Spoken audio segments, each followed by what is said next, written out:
Masih teringat jelas peristiwa itu ya, 15 tahun yang lalu. Pagi itu saya habis memandikan anak saya yang baru berumur belum sampai 1 bulan. Tiba-tiba getaran hebat mengguncang rumah tempat saya tinggal. Yang terlintas waktu itu hanya satu, menyelamatkan anak saya.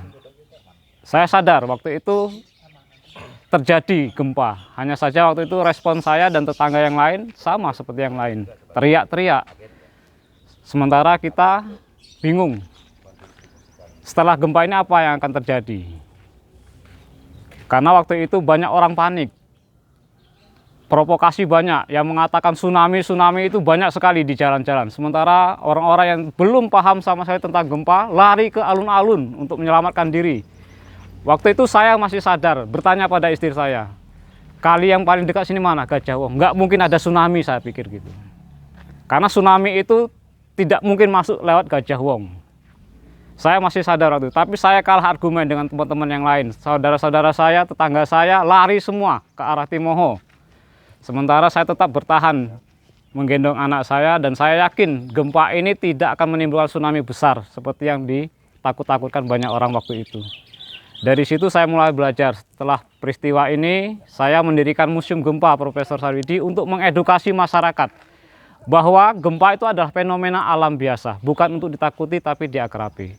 Sementara korban yang timbul dari peristiwa gempa itu yang lebih dari 5.000 orang itu faktanya adalah karena ketiban material bangunan yang tidak tahan gempa, bukan karena gempanya. Gempa tidak merusak. Justru gempa itulah yang melestarikan alam kita. Bila tidak terjadi gempa, kita bisa bayangkan, sekali terjadi gempa hancurlah bumi kita ini. Nah, untuk mengedukasi itu, saya bersama Profesor Sarwidi mendirikan Museum Gempa Profesor Dr. Sarwidi pada 2007.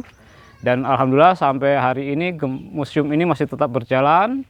Dan besok kita pada 27 Mei 2021 akan memperingati 15 tahun terjadinya gempa bumi di DIY dan Dateng yang menelan lebih dari 5.000 korban jiwa dan puluhan ribu rumah rusak bahkan hancur menjadi rata dengan tanah. Saya kira dengan momen 15 tahun ini mari kita sadar bencana gempa, bahwa gempa adalah fenomena alam biasa, bukan untuk ditakuti tapi diakrabi. Oleh karenanya perlu kita membangun bangunan yang tahan gempa agar kita aman dari korban akibat kejatuhan material dari bangunan yang tidak tahan gempa. Saya kira itu yang bisa saya sampaikan untuk 15 tahun peristiwa gempa DIY Jateng ini menjadi momen kita bersama untuk sadar bencana, sadar rumah tahan gempa, bahwa gempa adalah fenomena alam biasa. Mari bersahabat dengan gempa dan juga Merapi.